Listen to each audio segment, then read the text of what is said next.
People are asking me all the time, hey, old money prices, James, look, I got some brown cent coins. Are they actually rare? Are they valuable? Well, in this video, I'm going to answer all your questions, so you're not going to need to worry about this question anymore. Just so you know, these coins can come either red, brown, or brown depending on their condition and the circumstances they were produced under. Now, typically speaking, red and red-brown coins are going to be worth more money than brown coins, but that's not always the case, and I'm going to show you that in this video. So if you don't have 1 minute to just watch this video, then you're going to miss out on a ton of great information. So sit tight, buckle in, and let's hop into this video, guys. So 1982, this is a Denver issued coin. You can see that by the D-mint mark below the date. Now this coin is actually a very important coin. So 1982, that is the date you want to write down. Write down that date. You want to be looking for a Denver issued coin because this coin sold for $10,800, and this is exactly why. So NGC graded it at an AU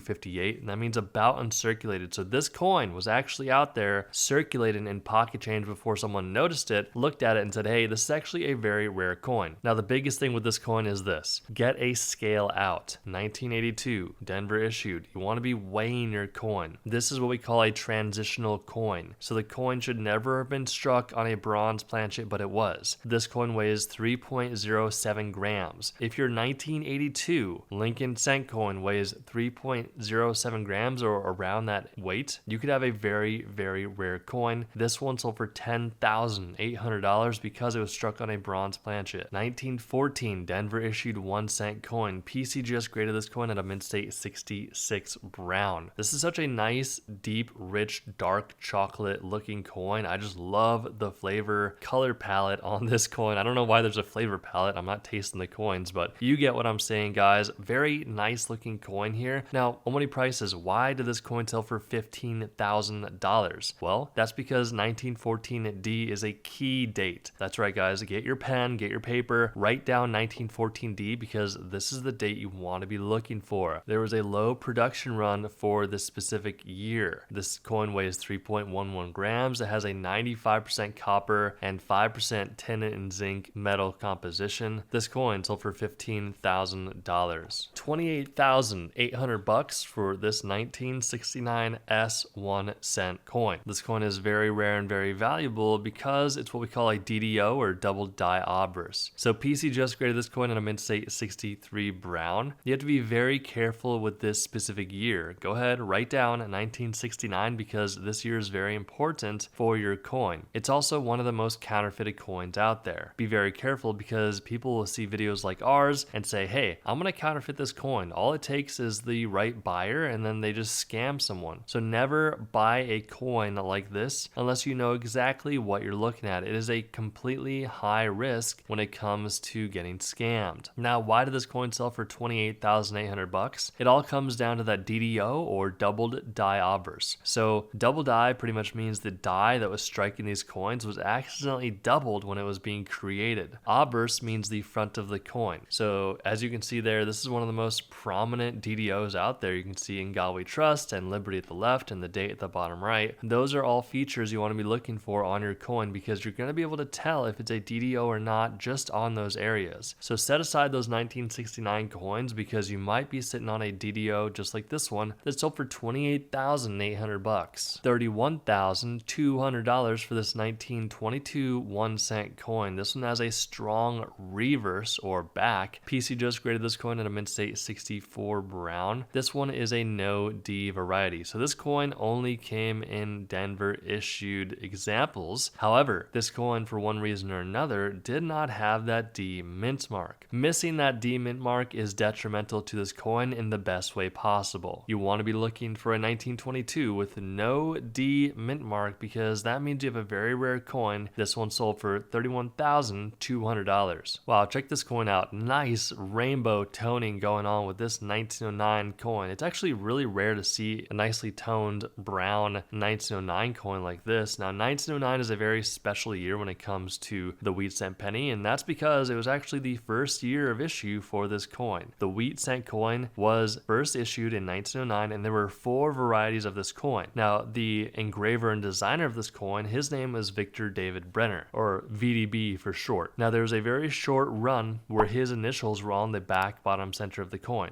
VDB. Now VDB VDB was, after a short period of time, taken off of these coins. So you've got a 1909 no mint mark VDB coin like this one. Then you got a 1909 S VDB coin where there's an S mint mark below the date. Then you have two examples without the VDB. You've got Philadelphia no mint mark and San Francisco with that mint mark, but no VDB on either. We do want to share with you that this coin sold for $34,160. So if you're sitting on a brown coin, that doesn't automatically mean that it is worthless. That is the farthest thing from the truth. There is a possibility that what you have is a very rare coin. We do hope you enjoyed this video. We have a free coin and currency ebook you can get down below, and we will see you guys in the next one.